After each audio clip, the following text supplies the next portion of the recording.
A plus. Peace, brother. What's going on, bro? You good? I'm good, man. Pardon my tardiness, man. Nah, it's all good, man. Pleasure. You can hear me loud and clear, yeah? I hear you great, brother. Yeah, perfect, perfect, perfect. What's the time over there? About 2 p.m. Oh no, it's No, 6 6 p.m. p.m. 6 6 p.m. p.m. Sorry. So it's Yeah. 2 a.m. for you, yeah? Yeah, obviously that shows where I'm thinking it's 2 it's 2 a.m. Yeah, so we're deep Man, into the what night. you work hard, bro. You up bright and early, man. Yeah. It's funny because I just come from an event and I'll mention it. The name of the event is quite interesting because the name of the event, the venue was called 93 Fleet East. So it was like, Serendipity, brother. Serendipity. yeah, that's what's up, man. That's what's up, man. But yeah, let's get into it though, man. I don't want to keep you too long, man. But blessing. So it's Dan Blake, Jazz FM, Jazz Hop. Right now, we're here with some more, hip hop and jazz royalty, absolute royalty. We're talking about, just legends in the game, been doing this thing for a hot minute, you know, LA, West Coast legends, straight out of Oakland, California, doing it big, all over the West Coast, loved the one and only Souls of Mischief, and we're here with A plus. It's a legendary moment to have you, bro. Bless up, brother. It's an honor to be here. Thank you for having me. Yeah, man, it's proper legendary, and it's funny because so much people that I've mentioned this to, they've been so excited, right? Like Souls of Mischief, yeah, and I'm like, yeah, 100%, man, Love, man. undoubtedly. We love it out there, man. We get so much love when we come out there. It's very surreal and I walk around in a perpetual state of gratitude when I'm out there, brother. What's up? That's love. That's love. So let's get right into it then. So first off, I want to know just how are you and what is the latest of you currently, man? I'm good. Thanks for asking. Currently, I'm working on the Souls of Mischief. Have finished the album as far as the recording aspect of it. We are now heading into mixing and mastering, and we're planning on hopefully releasing in the fall. Um, that said, we're also the whole Hyro Collective has been working on the album the past few months. Where I want to say towards the end of the recording process, we're feeling really good about both the Souls of Mischief album and the Hieroglyphics album. We're feeling good about both of them. It's been great to be in this game this long and still being received well and still have our fan base. And now we're like legacy acts. We're like older and we're still getting out there. We still have a huge following. Still touring a lot, and that's pretty much it. Outside of that, I'm a regular day trader in the U.S. market. That's my like I want to say my hobby, but it's really more like a job. But I love it. I have an affinity for it. Yeah, my son is 24 years old. He's in school and working, and he's a very talented musician and singer. So I'm kind of dadager for him, helping him follow his dreams. He's doing well, gaining his audience organically, and he's doing well.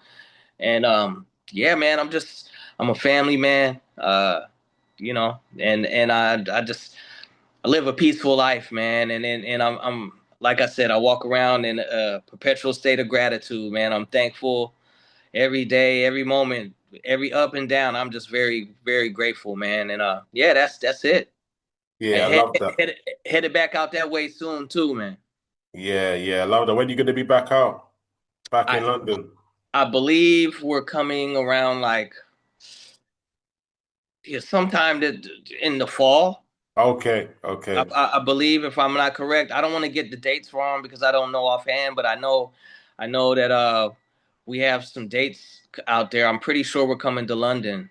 Yeah, that's big. Uh, That's we're, big. we're coming to the UK for sure, but I can't imagine we'd be in the UK and not go to London. But I'm not looking at the list in front of me. But I know we're coming in the fall, so we definitely got to get up then.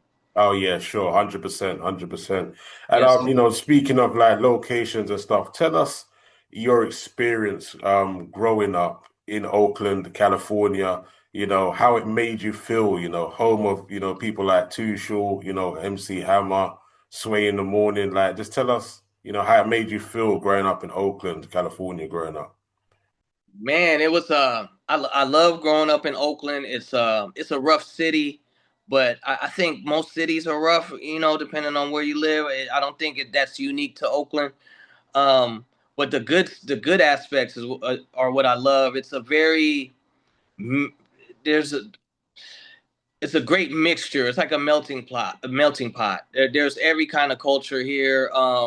There are many cultures. I don't want to say every. There's, you grow up used to being around other people, of other cultures. Myself, my parents are Jamaican. I'm Yeah, Jamaican American, so I was like the foreigner on the block. I was like the different kid that most people around me had a few generations in Oakland, or at least in the United States. I'm first generation Jamaican American, so I had a unique version of growing up in Oakland. My friends would come to my house and not understand what my parents and what my family were saying. I just tell them smile and nod, just be good, just smile and nod. They'll get you, and yeah, I like the values that I was raised with by my family, and also what I learned from the culture of Oakland as well. Is those things together kind of made me who I am. Um, I've always been a little bit different in my peer group because of that. But I was embraced still, and I've learned a lot, and have grown up and have some lifelong friends, all from Oakland. I learned a lot of game from Oakland, man. I learned a lot. I learned a lot of street stuff, man. I learned my step family. My dad got remarried when we got out here, and my brother was into the stuff. He was a street dude, so and we shared a room.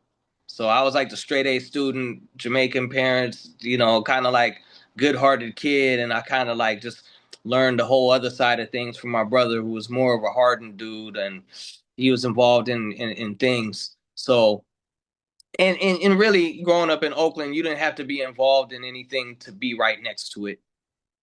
Like you didn't have to be selling drugs to be right next to the drugs. You didn't have to do any murders to be right next to the murders and your friends getting locked up or killed and stuff. So I learned at a very young age that's not what I wanted to be involved in.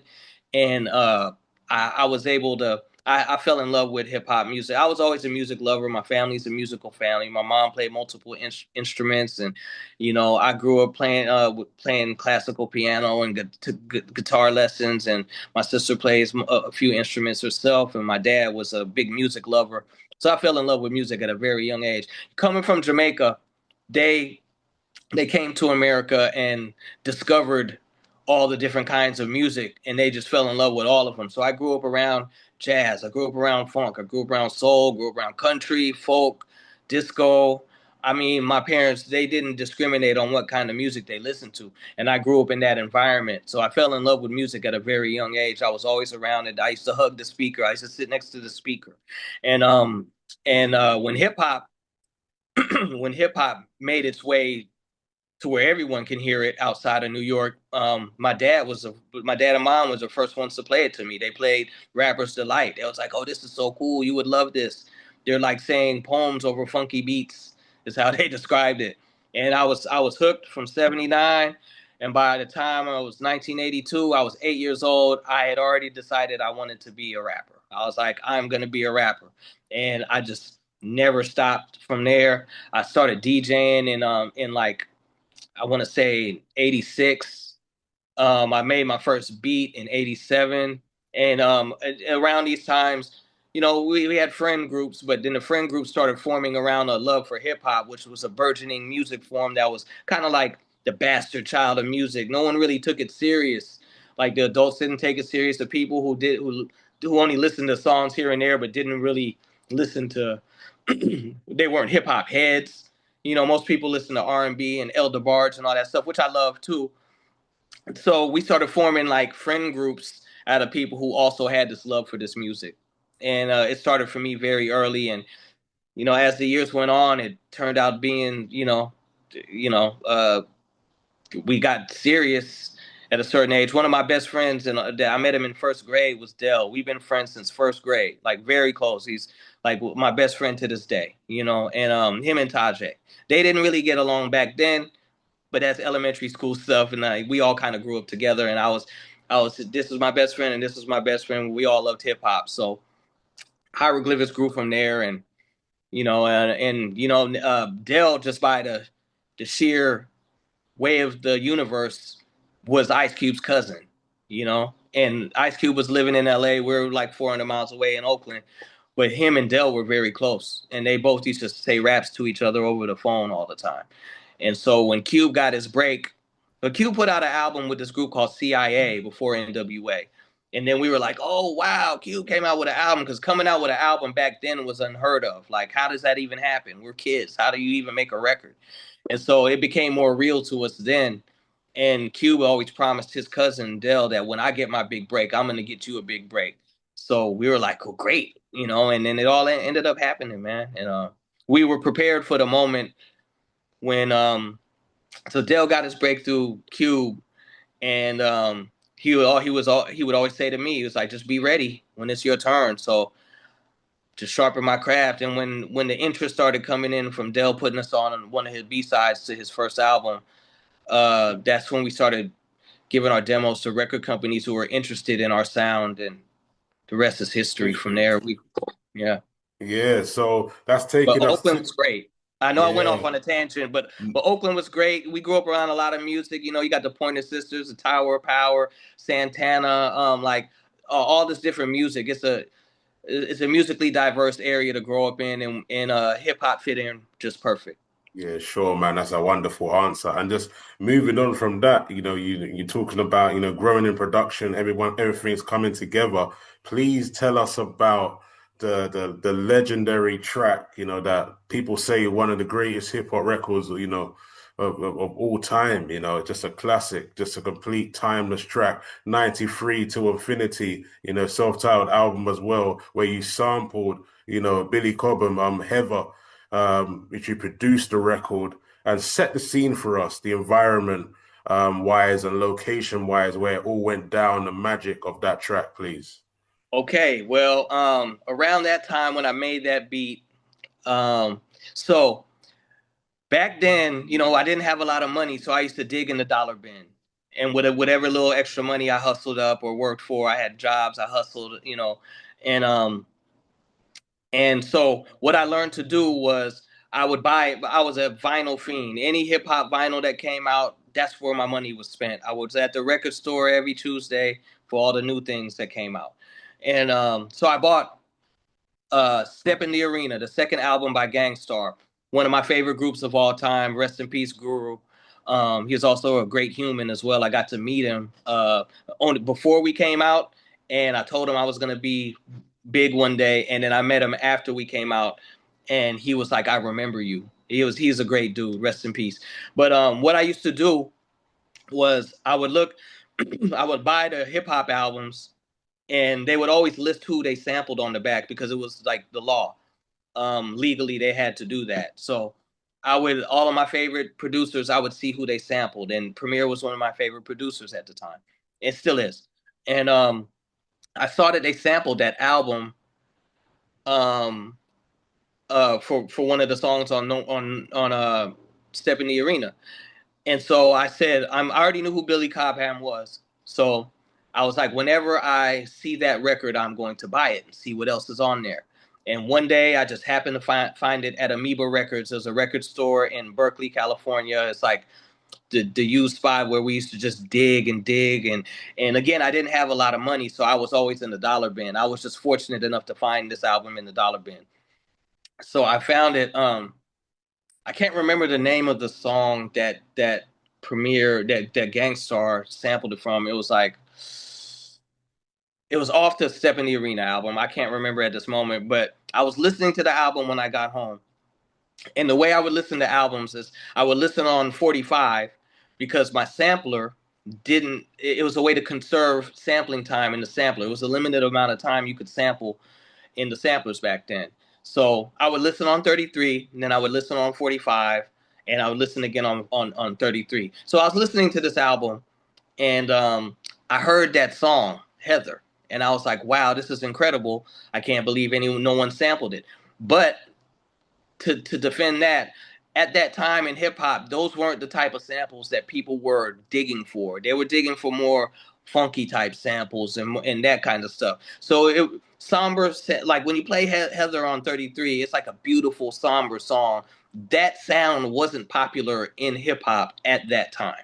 No one was checking for those samples, and the producers even tell you. I've heard producers like Pete Rock and other people have been like, and people like Dante Ross. It was like, oh, we all had that album. We didn't think to sample that song.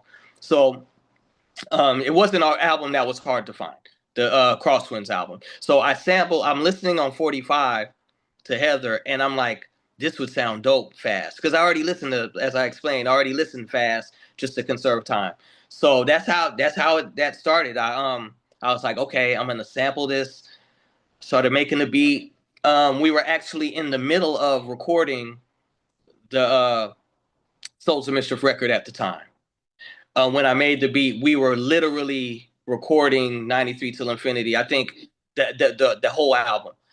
I think the actual song 93 Till Infinity was the second to last song we recorded for the album. We were close to the end. And I would always leave the studio, go home, and make beats because I was inspired by the atmosphere recording that day in the studio. I would go home and just make beats. And so one day after the studio, I went home and I was making beats, and I made that beat, the 93 Till Infinity beat, and I made a couple others as well. And that beat, I immediately in my head, I thought Pep Love would be great over this beat. I didn't even think about it for Souls of Mischief. I was like, Pep Love would sound great on this. So I called Pep. I was like, he came over and I was like, I got this beat. You can have this beat. I think you'd be great on this. He was like, cool, let me have it. It's great. And so the next day at the studio, or the next couple of days, we had some time at the end of the studio session where our engineer would be like, if you guys want to start something new, we have a little space on this reel, blah, blah, blah. Anybody got any beats? And I was like, I got a few beats I made, and I just played them to the fellas.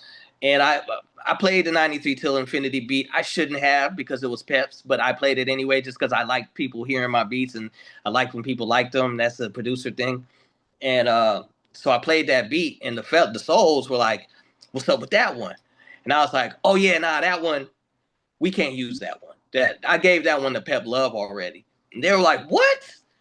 They were like, what the hell? How are you giving that to Pep Love when we're in the middle of making an album? They were like, that's wrong. We can't, that doesn't make any sense. And we're working on our album and you're giving away beats before checking with us. And they was like, from now on, if we're working on an album, you got to play us beats first. That way you don't give anything away that could be used for us. And I was like, you're right. I should have checked with you guys. And so I hollered at Pep, and Pep, I was like, Pep, I got to take that beat back. The Souls are feeling it. And he was like, it's cool. Because he was like, I didn't even really get to sit with the beat to fall in love with it anyway. He was like, oh, no big deal. Give it back to the fellas. So from there, we were like, we should do a song of this. The fellas really like this beat. And I'm like, okay.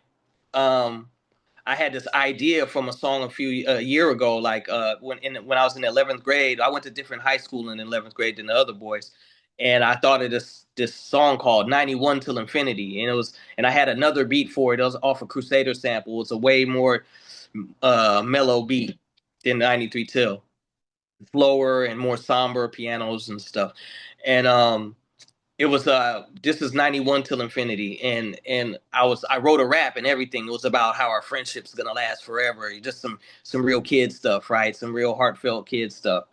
And I remember I even spit the rap to the rest of the fellas back then, and they were like, yeah, let's do that song, but we never got around to doing it. So when we're in the studio, fast forward to the future with this new beat, I'm like, hey, how about we bring back that 91 Till Infinity and make it 92 Till Infinity? But this album is not going to be out in 92, so let's make it 93 Till Infinity. And everybody's like, word, that's going to be it, 93 Till Infinity. And so we sat all together in the studio, wrote the raps together. I already had the beat sequence, so I was like, this is how we can all rap the same amount, even though in the end of the song we'll have all rapped the same amount, but it won't seem like it because we'll be switching off. I planned all of that out, And so we all wrote our specific parts. We laid it, and we were like, after we were finished, we were like, whoa, we might got something here. And I came up with the "This Is How We Chill" from '93 till all of that. And after the song was recorded, we were like, we played it back at the end of the session, and we're like, yo, we might have us one. This is like, we might have us one. So we didn't go into it like we're gonna make this great song. Like we were just like, they liked the beat, we made the song, but then when it was done, we were like, I think everybody in unison, we're all like, I think we might have us one here. This is a good one. Wow, wow, that's very powerful, man. Very powerful. What a wonderful story. Thank And what do you love most about how jazz and hip hop makes you feel when combined together? Wow. I like I like I like the way it allows the beat to emote. I like the way the progressions in jazz, they give a different, they emote different than other progressions, than say soul progressions. They emote as well. Funk progressions, they emote as well. Um, the way jazz emotes to me, it just hits me in my soul, you know. And and so at the time when we were making our album, we were heavily influenced by the growing of hip hop, like the burgeoning of hip hop. It was learning itself. It was trying new things.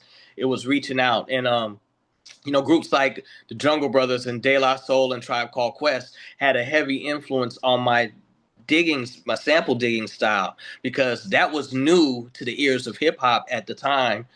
Um, those sounds, it was new, other groups like Gangstar and the Digging in the Crates fellas, and it was, hip hop was discovering itself in its different sounds, and jazz samples were a part of that, and we just happened to be at ground zero at that time. Like I would almost exclusively dig for jazz samples, because prior to that there was a lot of funk samples, and like people were like sampled the hell out of James Brown and other funk groups and stuff, and no shade on any of that, but it led the way for these other sounds to be sampled. Actually, sampling, the art of sampling was growing, and hip hop's ears were becoming tolerant to other sounds being sampled. There was a lot of experimentation happening. And that's just kind of how I was at the time.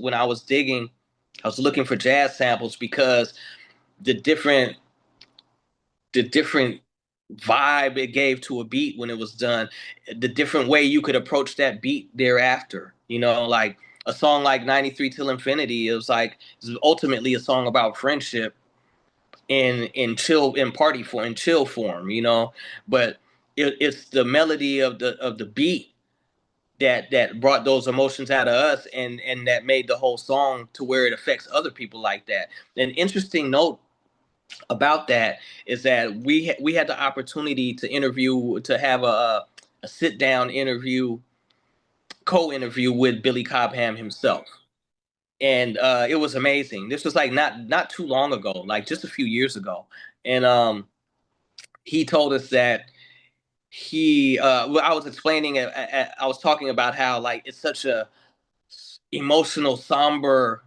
song in its original form, and in the '93 Till version, it's more of an upbeat, good feeling, like everybody chilling vibe type song, but not on a part, like just on a real like cohesive level, it was a really it was the same emoting from the original song, but from sad to happy, just because of the speed change, right?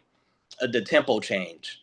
And Billy Cobham had explained that the the inspiration for that song was he had just visited the Holocaust memorial in Japan, and it moved him so much that he left right from the museum and went and wrote Heather. And that's how much it meant to him, and that's how come there's so much emotion in that sample. It's because it was pouring out of him from how he felt about visiting the nuclear Holocaust museum in Japan. I want to say it was in Okinawa, but I don't want to get I don't want to disrespectfully get the location wrong. But I know it was Japan, and and then he was talking about how like how we took that same emotion and made it like a happy vibe, and how he didn't feel slighted by that, how he was happy that we were able to do that. And that's just a side note. Wow, beautiful side note. Wonderful insight right there. Legendary link up. And we do a thing on the show, we call it the language check. So I always check in with different slang from around the world. I want you to share some Oakland, California slang with us that, you can share right from your neighborhood to us right now. Oh man. Uh Oakland slang, man. It's a trip, like, because the world is so connected that a lot of our slang has gone nationwide. But all right, here's one that's kind of odd. Heem, Heem. That stands for Hennessy. Oh yeah, him. Heem. Oh So yeah, I that like that. Heem. Also, Yeah. when people say Yaramin or Oh, Yada oh Yada, yeah, that I mean. Oh yeah, yeah. that's just like this is kind of like that. That's just our version of what I'm saying. Wow. Literally, you know what I'm saying? Like Yeah, the phrase. yeah. Um, Also, let me think of another one. Oh man, uh, I'm drawing a blank, man. I got to think of one more before I get out of here. Hold on. Okay. I guess this might be a little bit old school Bay Area slang, but when um when somebody gets sideways, like that means I'm out of here. Like I'm peeling off sideways. Like I'm I'm spinning up out of here. You know what I'm saying? Yeah, I'm like, yeah. so we about to get sideways, and that's like we out of Yeah, here. I'm out of here. I'm gone. It's like spinning off in like one of those movies where the car is kind of sideways before it goes down the road. That's some slang right there. Also, for Sheezy is from here. That's for show and for Sheezy is both from Oakland. Okay. They're just short. They're our way of saying for sure, you know. But those both originated here. They kind of like globalized now, but at least nationwide. I don't know how much they say it outside of the United States, but Yeah, for sure. For sure. Definitely. Yeah, that's over here. yeah, Yeah. yeah. So we just say for show or for Mm. Sheezy. Yeah, Um, yeah. and another thing people don't understand is that like uh player hater, like being a hater. Yeah. That's some original Bay Area slang. From like we was saying that long before people like other rappers would come to uh to the Bay and get the slang and put it in their raps. Like Biggie Smalls, like would he did that with hater, and like when people talking about what's popping, that's some original Bay Area stuff. It kind of nowadays is weird saying it because people say these things everywhere, but I literally remember when and also another one, hella is like people have been saying that in the Bay since the 70s. Like but now with the age of information and the globalization of hip hop culture, the words we exchange between each other like can be shared anywhere now. The same way like we got words like fresh and dope from listening to hip hop music that came out of New York, and bet. Like it's a trip how the word bet has like now it's young people slang, right? We got that from hip hop back in the the late 70s, early 80s. People been Yeah. saying bet forever, man. But yeah, that's some Bay Area slang. Yeah, I appreciate that, man. Language check, checking in right Language there. check. Yeah. And then I want give me a life and times moment, a time in your career where you was like, wow, I can't believe it. I've made it. I've done it. I'm here right now. This is crazy. Life and times moment. A life and times moment. This is there's quite a few of those, man, but this one hits home because it's kind of personal.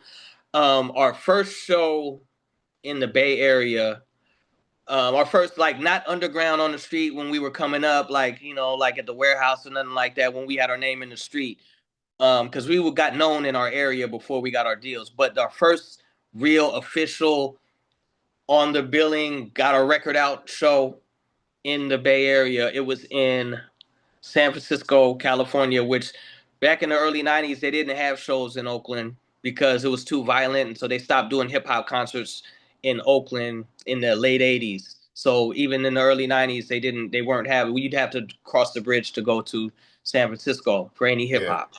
So our first show was 93. I believe it was at the Warfield. It was our first tour and our first show in our hometown. And we were the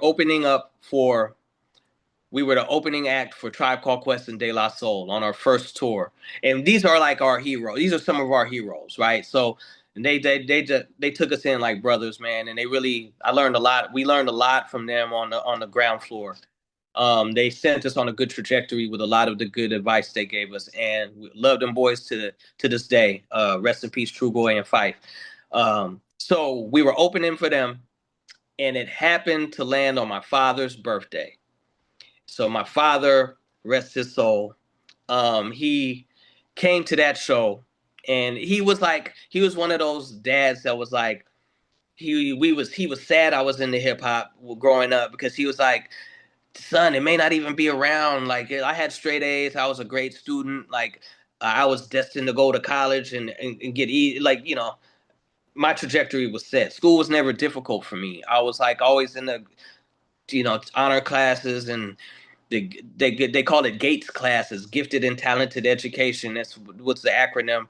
And I had that was my trajectory. And then hip hop just took me somewhere else. I was like, this is what I'm doing.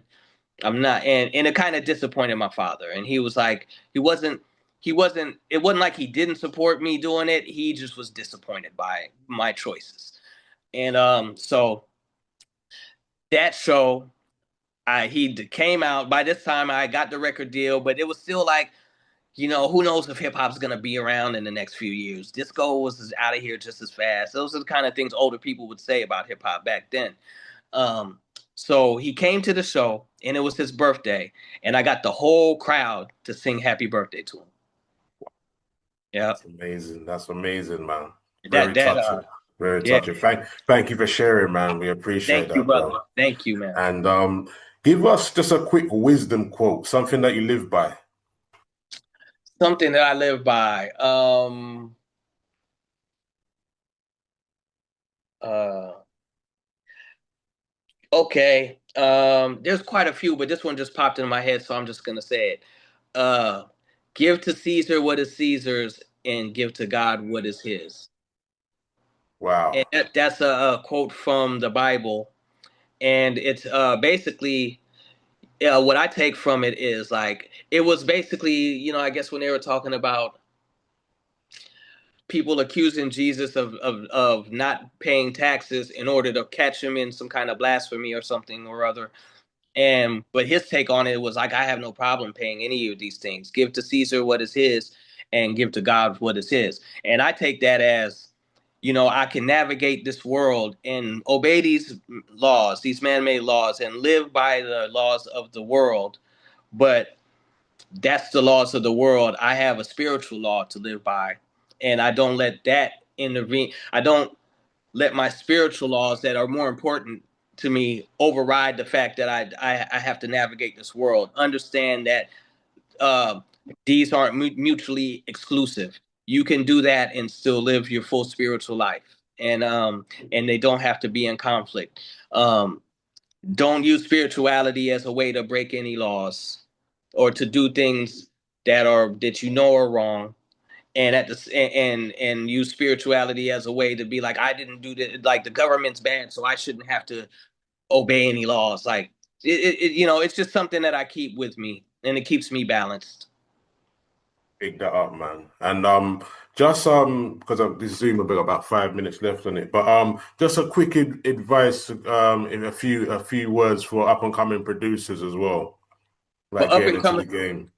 for up and coming producers, I would say, get your 10,000 hours. Like, just make music, make beats, not in a frenzy, but as your spirit drives you, as your passion drives you. Continue to make beats. Um, Continue to expand into your own comfort zones. Work with different artists. Don't hoard your beats for the one day or whatever. Just get them out there. If people want to work with them, get them out there. The one thing that you have forever is the ability to make more music. While you're here, you can make more. You don't need to sit on nothing. One of the biggest mistakes I made and other producers have made is that they're waiting for this great moment to give these perfect beats to someone. Nah, get your beats out there to whoever wants to use them. You will be surprised by the magic that happens from you just putting yourself out there. There are all kinds of things going on in the world, connecting all the dots that we don't see. And we only get to play part when we are present. Make yourself present. Make your music present. Continue to make as many songs and don't take no as defeat. You're gonna face a whole lot of no's before you get to the right yes. For all you know, the universe is keeping you from harm by receiving those no's. As long as at those times, as long as you stay on your grind, stay on your path, stay with your passion. Don't take no's as dejection or rejection. A no just means it's not right for you. If you stay in the game and keep yourself present, the moment will come. It's like magic. You heard it first right there from the man A plus.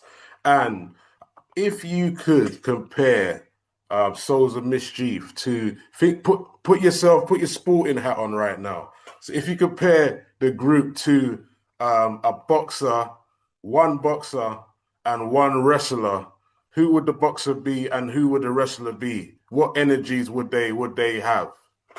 The boxer would be Mike Tyson, just because we're the underdogs and we shocked everybody. Like we're not the typical people you thought was gonna make it. Just like people didn't think Mike wasn't the typical heavyweight, and when he got in there, he made his mark, man. And like he was an underdog till he wasn't.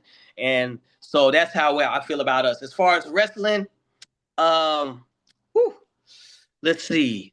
Uh, that's hard. Wrestler would be. Let me think.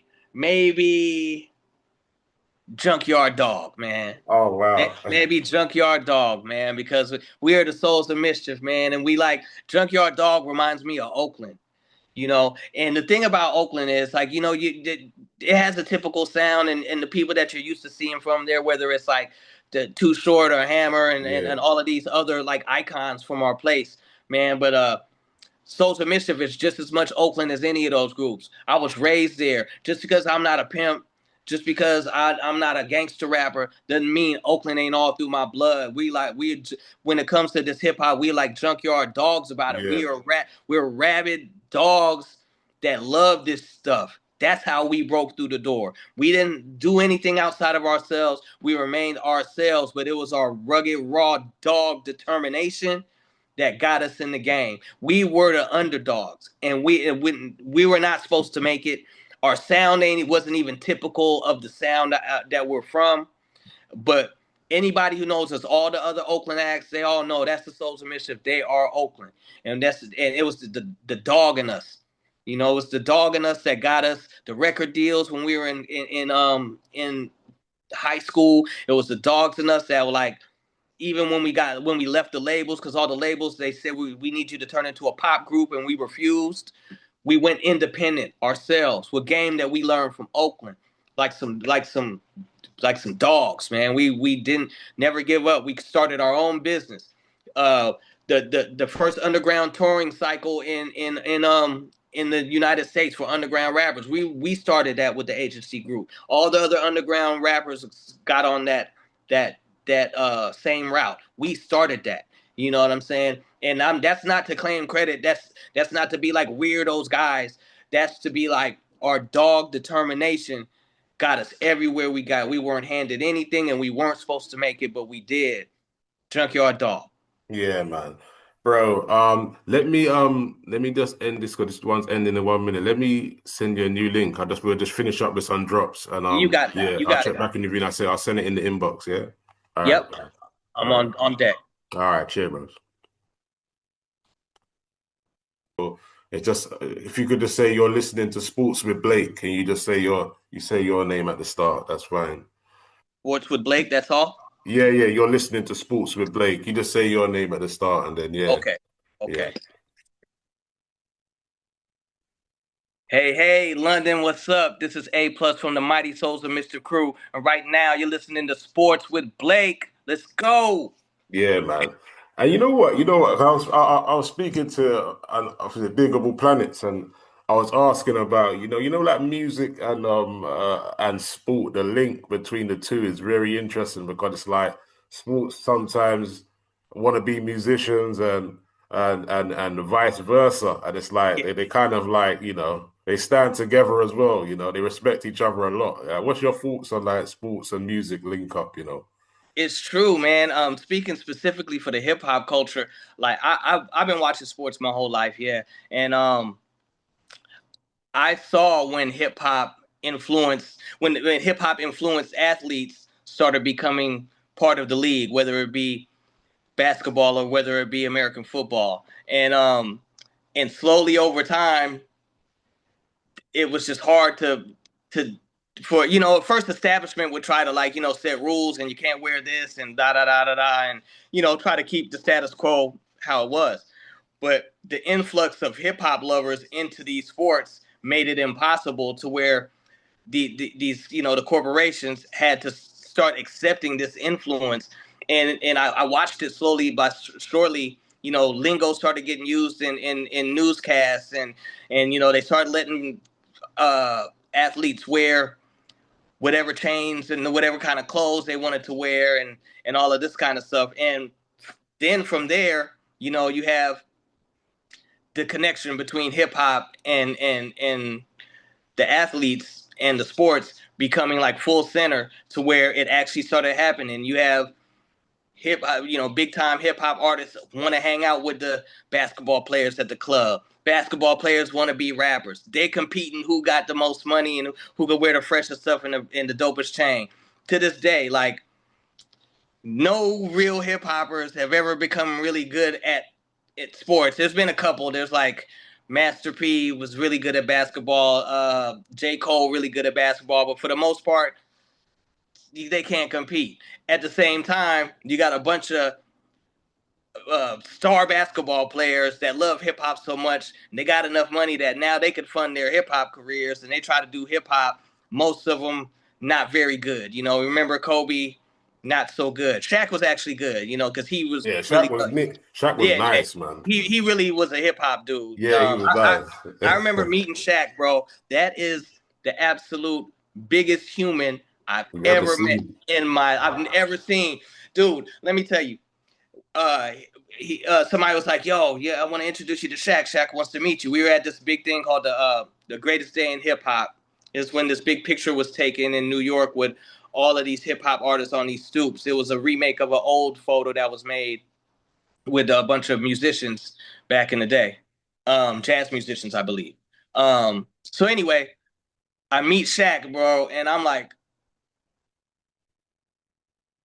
"What's up, Shaq?" I'm looking up. I'm looking up. He had to bend all the way down to give me some dap, bro. Like Bruh. he had because I'm 5'7". I'm five Yeah, seven height. So we're the same height. We're the yeah. same height. Yeah. So imagine. So I'm looking up at Shaq. He's like, "Yo, really good to meet you. I'm a big fan."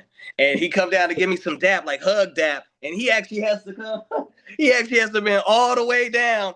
And I swear, this bro's hands was big as my whole chest, bro. I was like, I'm shaking his hand. His hand's this big. My hands like. But he was mad cool. He was mad cool. But then back on the subject, yo. So there actually are a couple like decent rapping basketball players. I don't know about any decent rapping American football players. I could be wrong, but as far as basketball, you got Dame Lillard. He's really good. Iman Shumpert, if I hope I'm saying his name right. He's a good rapper as well. I think he's retired from the league.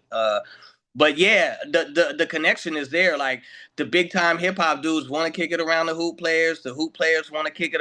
Big time hoop players and football players want to kick it around the hip hop dudes. And there's no disconnect. They're listening to the same things as opposed to like way back in the day. It'd be like a couple dudes who liked hip hop who were in the league, like AI and a few other guys who would like, and they were on guard and kind of dangerous in the NBA, and they were like breaking the rules and shit like that. But as far as that the establishment was concerned. But now it's just like they're one and the same. Like all of the kids and all of the young kids coming up in all these sports, they all listen to hip hop. I mean, hip hop is global, commercially global.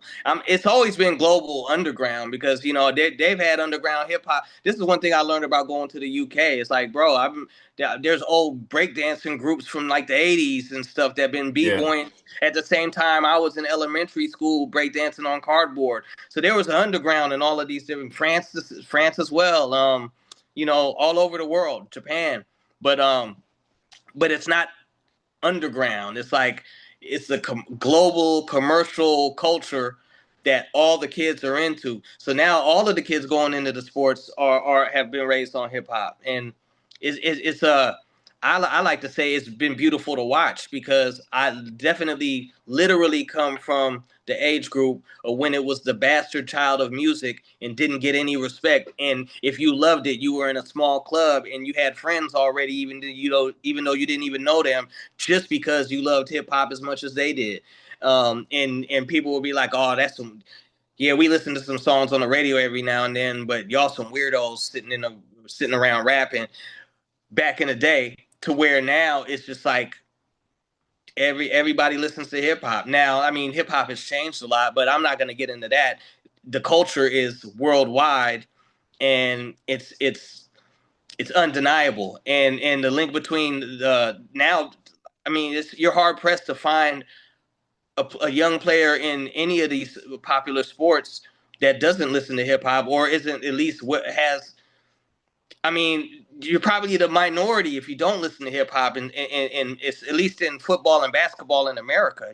Like if you don't, if you're not, I can't really speak for so much outside of here because I'm not privy, but but here, like they're inseparable. Like most of the kids are have been raised in hip hop culture, and there's no way around it. It's here to stay, and yeah, it's been fun to watch, and Yeah, and, sure, and, man. and I'm like I'm more of a fan than anything. I'm grateful Yeah. for my career. I love this music. I love this culture, and it's beyond surreal every single day. There's not a moment where I'm not like, wow, this is my life, right? But and I love getting on stage and seeing the people who come to see us. Cool, But man. really, to be honest, I'm more like the people in the crowd. I've never lost that feeling. I'm the guy in the front row yelling that knows the words. And I've always been a fan of this music and this culture more so than an artist. And that's not to downplay how much of an artist I am because I love being an artist. It's just that's just how big of a fan I am. And you know what? There's I've got a few more questions for you. Do you see for Tembiza from Yeah. BET?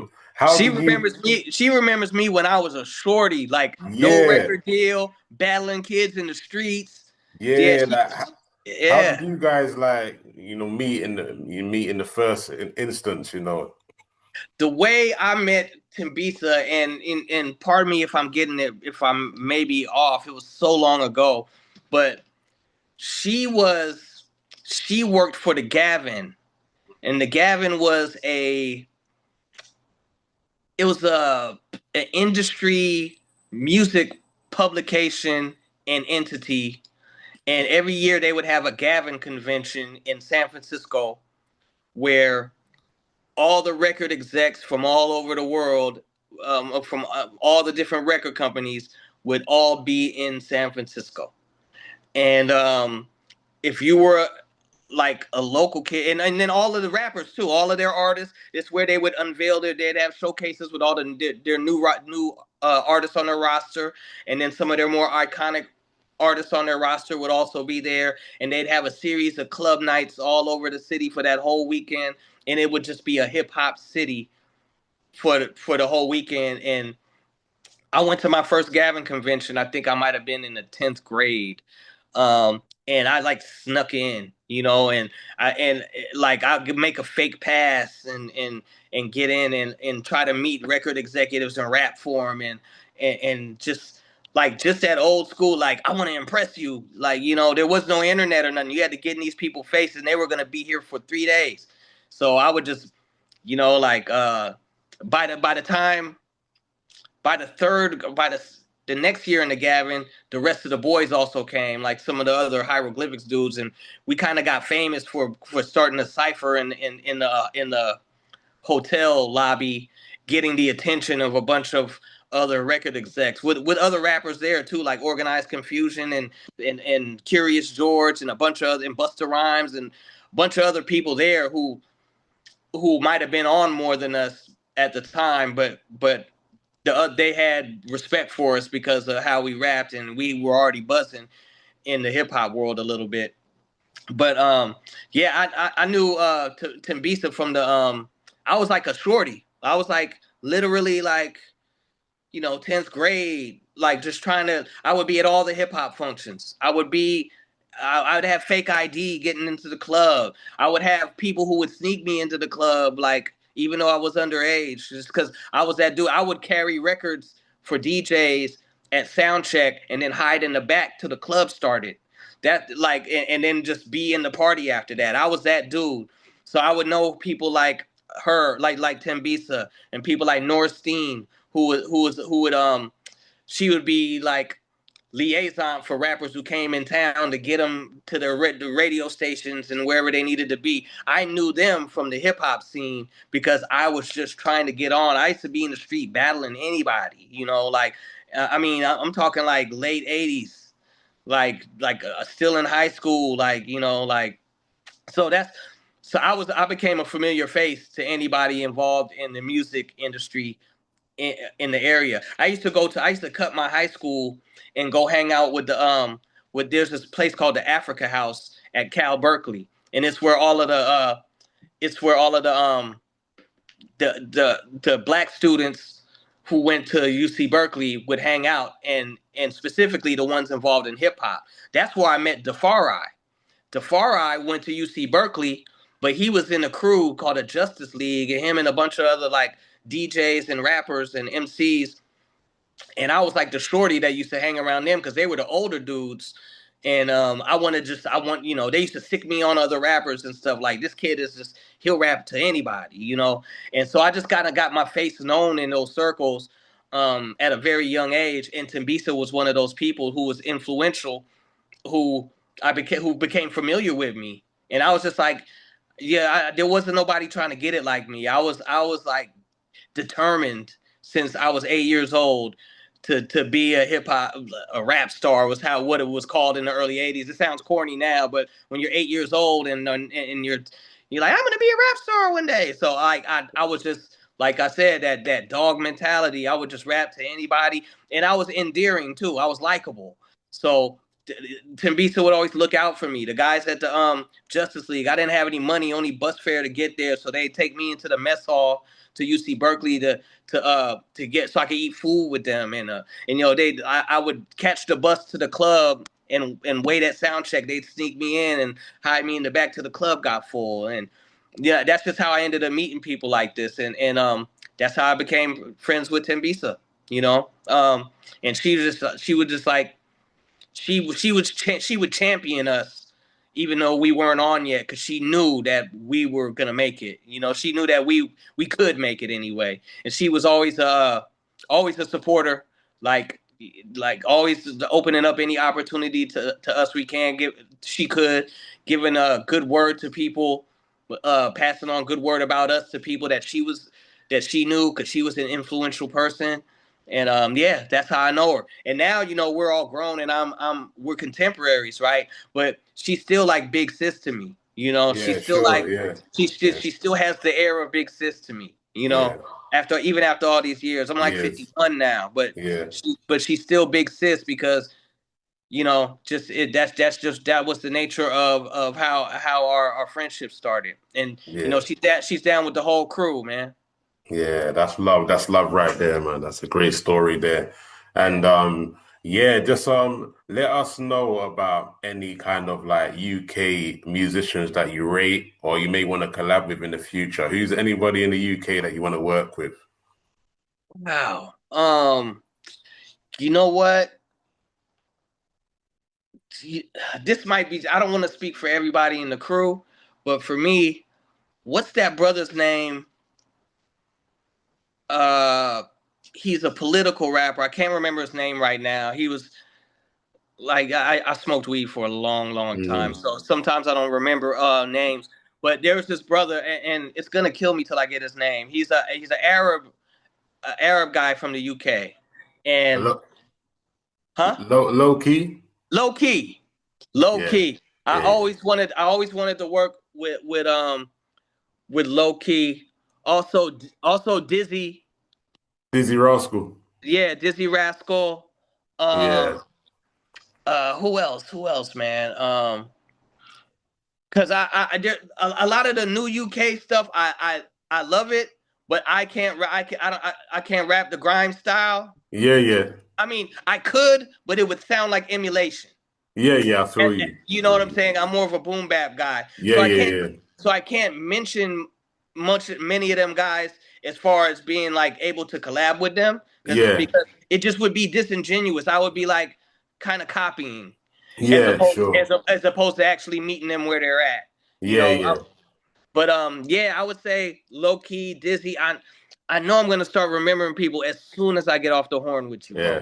Uh, I that you know that's how it happens. But let me think. Let me think. Oh, well, he's not UK though. He's in Germany. I did a song with Kool Savage. I don't know if you know who that is. Nah, nah. Kustavaj. Okay, I'll check him out for sure. Kool Savage. Who's your? Um, Okay.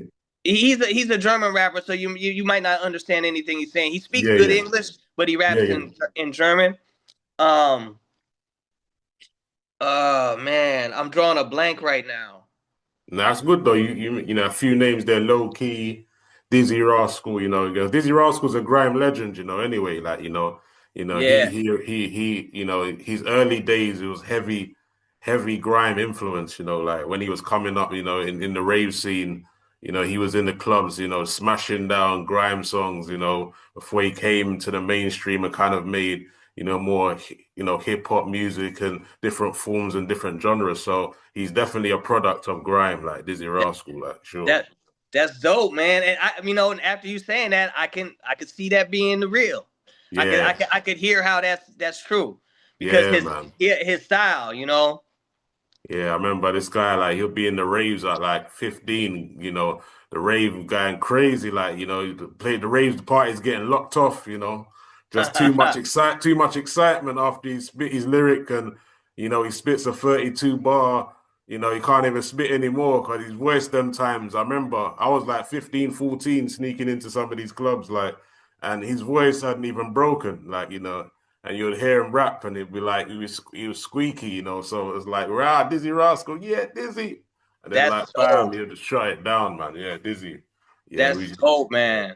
yeah, Dizzy That's dope. Rascal. That man. That's nice knowledge. Thanks for sharing that, man. Because I would have never known, you know. Yeah, trust, and them times they're the academics tracksuits, that was Yeah, it. You'd be the baggy academics, So yeah. I had the academic tracksuit. yeah, I, yeah, I, yeah. I, Yeah, that was heavy on the east side of London there, man. So yeah, it's been a wonderful conversation, man. I think I got one more for you. You see, like I was watching a Red Bull freestyle, I think, of you guys. mm-hmm. You're doing a freestyle for Red Bull, and I think it's one take, I believe. It was like a Yeah, one take thing. one And take. yeah, with that, it was like it kind of brought me to the thing where like the art of freestyling has it been lost because you've got people using phones now when they're gonna do their bars and they're not really remembering what's going on, or they're saying it's a freestyle and then they're spitting and it's not like off the dome. So what do you think about the art of the freestyle now in 2025 compared to back in the day? Because back in the day it was more like put the beat on, I'm ready, let's go all out. Whatever's coming off the dome is going, and that's how we're rolling, and it's just organic compared to like now where it's I've got my phone or I've got like pre-written songs in my head and I'm calling it a freestyle. So Man, I totally agree. For a while there, I would have said that it's becoming a lost art, mm, right? Because there's not many people holding the torch. You have people like Supernatural who always was holding the torch for freestyling. There's a dope freestylers like Merce from from Living Legends. Like all the hieroglyphics can freestyle. We just like, you know, once we started making records, we didn't have to go. We'd only freestyle at the radio stations and stuff, right?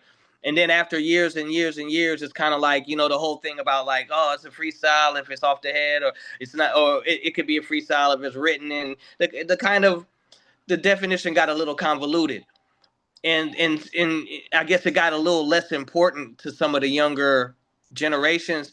But there's this dude named Harry Mack. Are you familiar with Harry Mack? I've heard of him. I've heard of him. All right, it's this dude named Harry Mack, and so he just freestyles ridiculously well. Like he starts like he has to set like so he went viral over this stuff, right? He'd be like a street performer and freestyle about anybody walking by and get crowds and rap about everything they have on, and just with impeccable timing and not messing up, no no nothing. He's just super good, right? So we had the opportunity of doing a show with him within the past month. We were doing, so he'd had his tour. I believe he also toured in UK, but so we opened up for him in LA, and we said, and he's a real cool dude. He actually was a Souls of Mischief fan. He grew up on our music and stuff, and he's super cool dude. Man, his show was 100% freestyle. He had people doing QR code to give him the topic that they would put on the screen, and he wouldn't know. He'd walk through the audience and start rapping about all the audience. He'd bring people out from the stage, from the crowd, who had three different people who would give him three different things, and he'd rap a whole story based off of the three things they said. I mean, he's like one of the most phenomenal freestylers I ever heard. So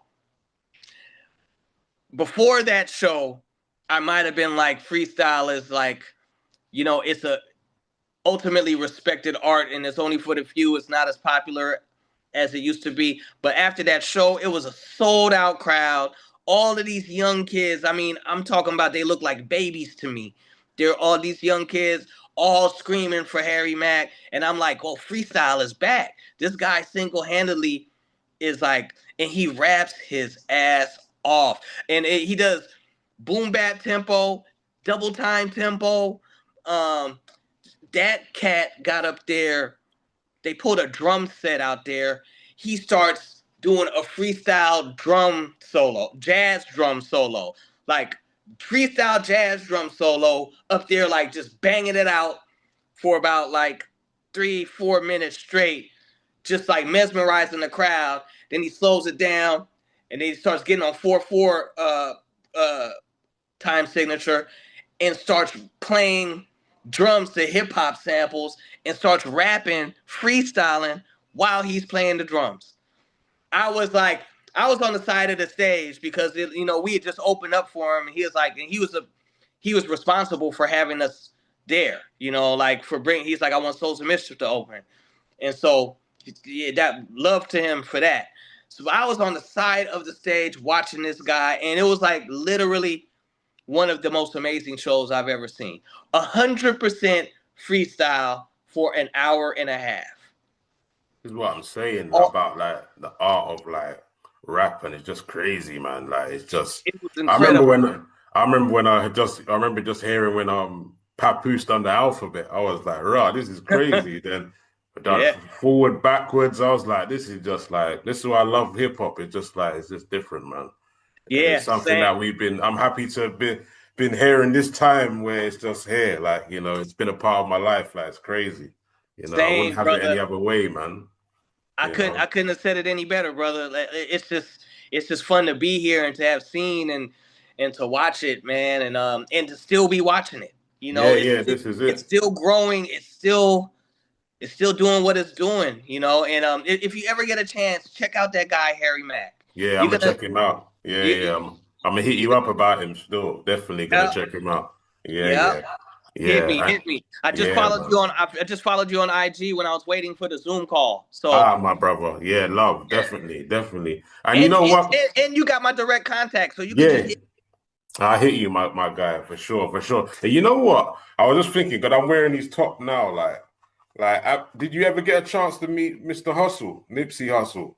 I never ever got a chance to meet Nipsey Hussle, and I remember where I was when I found out he passed. Mm, I was in downtown Oakland, yeah. and the Joe Budden podcast had come to town. How did they do their little live tour?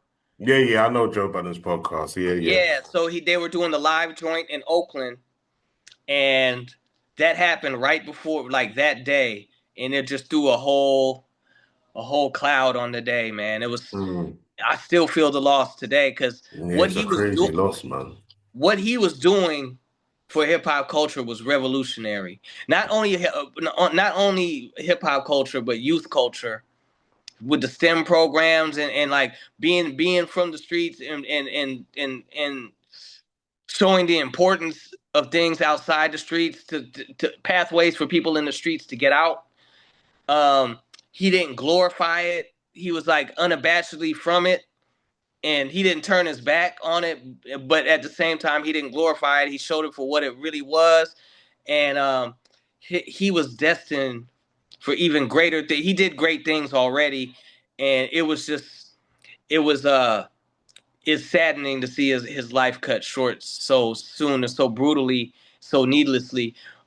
But I never had the opportunity to meet him myself. He was well aware of who we were, the Oh Souls of yeah, Mischief. Yeah, yeah, yeah, yeah. definitely. But never had a chance to meet the brother. And yeah, rest in peace. Yeah, man. Because there's so I feel like in hip hop, there's so many like iconic legends. I think that went too soon, man. Some of my favorites being like Guru, like who I got a chance to meet like before he even passed. His last time in the UK, I think it was like 2009, and he was done a little summer show. Like out at open mic vibes. Everyone was vibing. I remember the summer's day, pina coladas. Everyone was having the vibes, and He I was a got a chance great to meet person. him. Great person, the He teacher. was he was I always say that, like, not only was he one of my favorite rappers and gangster, one of my favorite groups, but he's one of my favorite people that I met in the hip hop world. People say Like, that a lot, yeah, yeah, about him. yeah, Yeah, he was a great person. And remember, I was telling the story earlier. When Step in the Arena came out, they did a signing in Berkeley at the record store, yeah. and me and my friends went to the record store to get our posters, our Gangstar poster signed. And I told him, I was like, one day I'm gonna be your contemporary. I'm gonna come out with a record. I'm gonna Wow, be out wow, there. He was like, I'll be looking for you, kid. And wow. Love that. when I came out with a record and went to his show in Oakland a couple years later, he fucking remembered me, bro. Remembered you. Wow, He remembered me, and we sat and love smoked that. weed. It was him and Lil Dap was there, and J. Rule was there, and he remembered me. He remembered everything about it. And then I went on to kick it with him many times throughout the years from there. But that stuck with me, man. He was Mm, such a great dude, man, and I listened to his music all the time. You know, mm. I listen to all the albums all the time. Even No More Mr. Nice Guy, which is not on any DSPs. Yeah, I had to listen to it either on the vinyl, my old crinkly vinyl, or on YouTube because it's not on any DSPs. Their very first album, but I listen to him all the time, bro. He's an inspiration to me. His records at the time when those records were out, the first two records, all of them really, but those first two were influential to who I am as a person. Like, Mm. hip hop, I was being raised by hip hop. And like, like that first album, No More Mr. Nice Guy and Step in the Arena, there are gems on that album that have to do with the kind of man I am today. And there's no way you can't buy that. You know what I'm saying? His influence will be on me for the rest of my life. This is So what I'm saying. That's why I keep saying you don't call that man the teacher for no reason. Like this guy yeah, was man. serious gems. Like, and it's like for me, it was like when he passed, it was like I was a fan, but I was a bit like I wouldn't say I was the earliest on him. I think like when he was really kicking in for me was like when he started making songs like Right Where You Stand with Jadakiss and that. That's when I kind of Yeah, got with him. And then after that I was with him. I was locked in. I'm going back listening to songs and then he comes to London, I get to meet him and then like he passes and I'm like, raw, like and then I'm going back and I'm like, raw, he was dropping gem after gem in lines and wisdom quotes and just life lessons. And as you were saying, he was just stuff that are raising men, like real like gems that you can live by. And I was like, rah, this guy is another legend just gone too early. Like it's crazy. yeah. Like, Man, that one hurt. And yeah. he actually, I think, out of all rappers, all MCs, he has dropped more gems for me than that personally than any of them. And Yeah, and that's saying a lot because there have been a lot of MCs who have said a lot of things that have influenced me positively throughout the decades. I cannot think of any other rapper who had more of a spiritual and life impression on me. Great, and he was, and I would say this if I never met him. You know, I would be saying the same thing if I never met him. But on top of that, he was an incredible human being, and I'm forever grateful.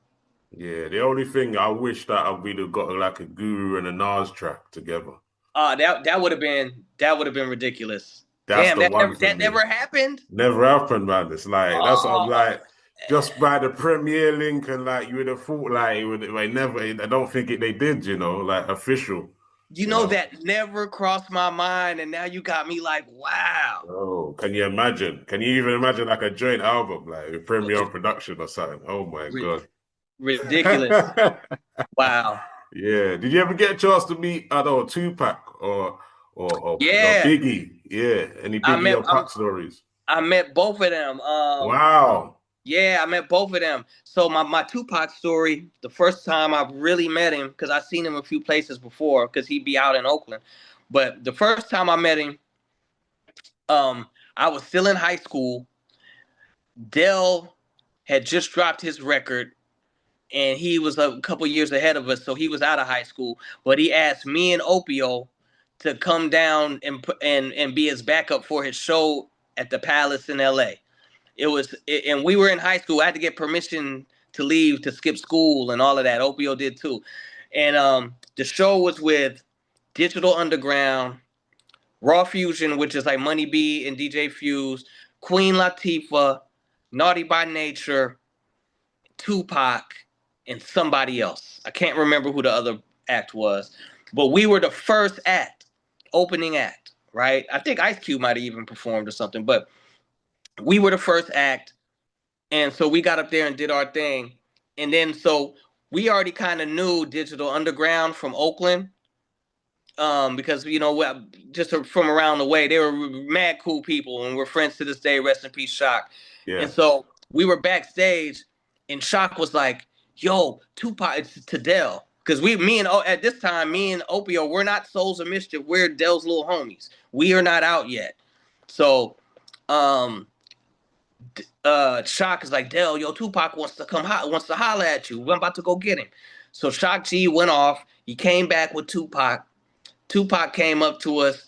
He looked at me and Opio. He's like, "Hey, what's up, y'all? How y'all doing?" And he's like, "Yo, Dell, what's up, man? Like, man, like we need to work on some shit together. This and this and this and that." And then he looked at me and Opio. He's like, "Y'all want to smoke?" And me and Opio are like, "Sure." So he pulls out this blunt, and the blunt is like flat, like it's been in like a book, but it's a blunt.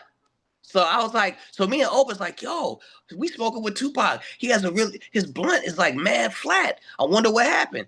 But anyway, who gives a shit? We smoking. So we sat there and we smoking a blunt with Tupac and Shock G and Dell and Opio and me.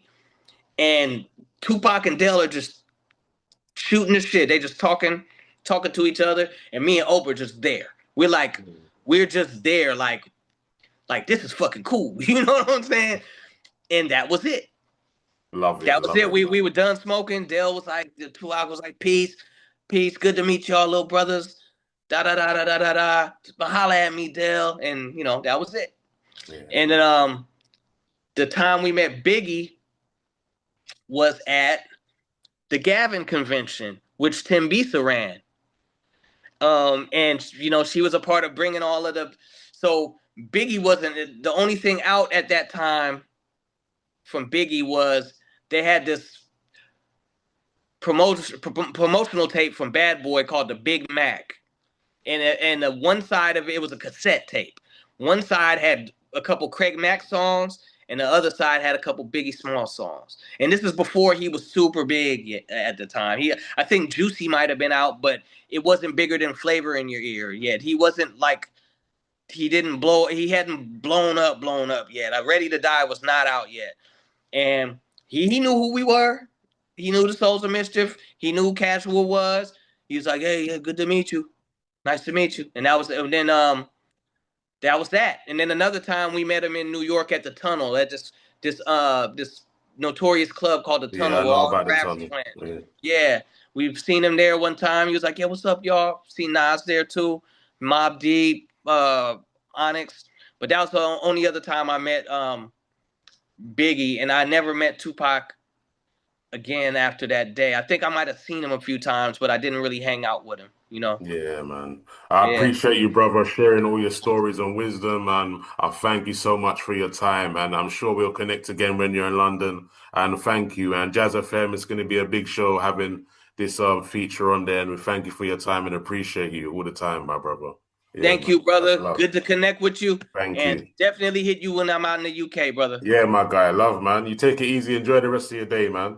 Likewise, Yeah, bless. man. Love, man. Peace and love. Yeah, man.